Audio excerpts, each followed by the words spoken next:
Notre voyage au Burkina, quand on en parle aux personnes autour de nous, est vu de façon un peu stéréotypée. C'est-à-dire que pour les gens, c'est en quelque sorte juste notre BA de l'année, histoire de nous donner bonne conscience.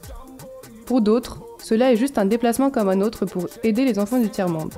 Un geste de bonté, comme si l'on donnait 1 euro à un mendiant dans la rue. Et enfin, certains ont une réaction que l'on trouve disproportionnée pour ce qu'on a fait. Comme si on avait sauvé le monde et les enfants de la faim et de la pauvreté, alors qu'au fond, notre aide n'était qu'une goutte d'eau dans un océan entier. Pour moi, ce sont les différentes réactions autour de nous qui montrent qu'on ne sait vraiment pas ce qu'est un acte de solidarité tant qu'on ne l'a pas vécu par nous-mêmes. Au fond, personne ne sait vraiment définir une action de solidarité.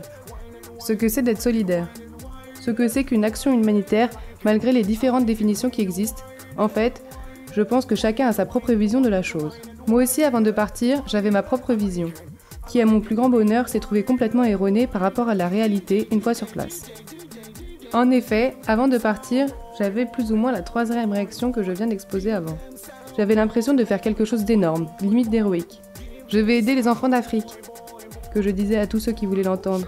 Bref, j'avais l'impression que j'allais apporter mon aide et ma personne à des personnes qui en avaient vraiment besoin.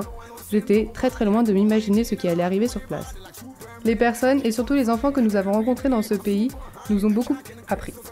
Certes, j'ai rempli ma part du marché en donnant des cours à des enfants, en leur apprenant des nouvelles choses, en leur faisant part de mes connaissances personnelles, qu'elles soient scolaires ou sociales. Quand je parlais de nos vies en France notamment. Mais eux m'ont appris beaucoup plus de choses en fin de compte.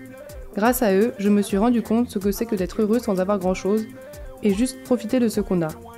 Ils m'ont montré ce que c'est que de donner quand on n'a rien.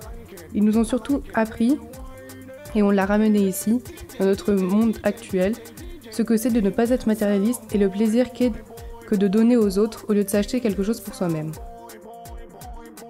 Bien sûr, je ne veux pas vous faire croire que cette expérience a fait faire un tour complet à ma vie de 180 degrés. Mais oui, elle a changé certains aspects de mon comportement. Je prends beaucoup plus soin des gens qui sont importants pour moi, à défaut de les avoir eus près de moi pendant une longue période.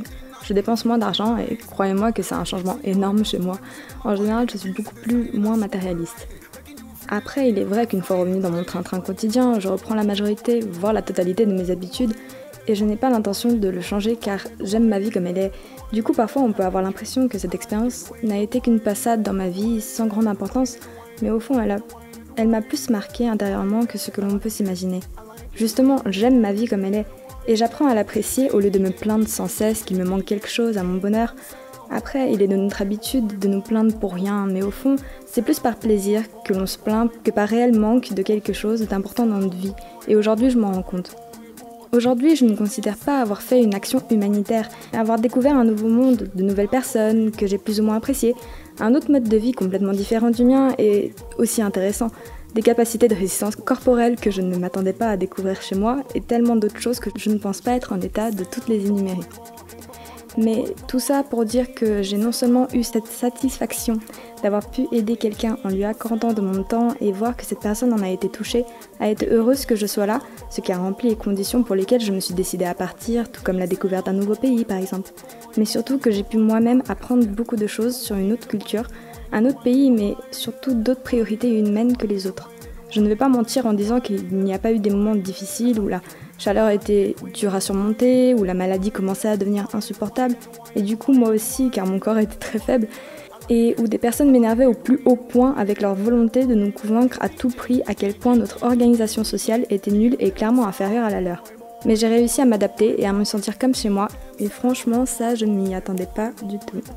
C'est pour cela qu'une action humanitaire, ce n'est pas juste aider les autres et donner de sa personne à quelqu'un, c'est aussi apprendre, se remettre en question et recevoir en retour beaucoup plus que ce que l'on a donné.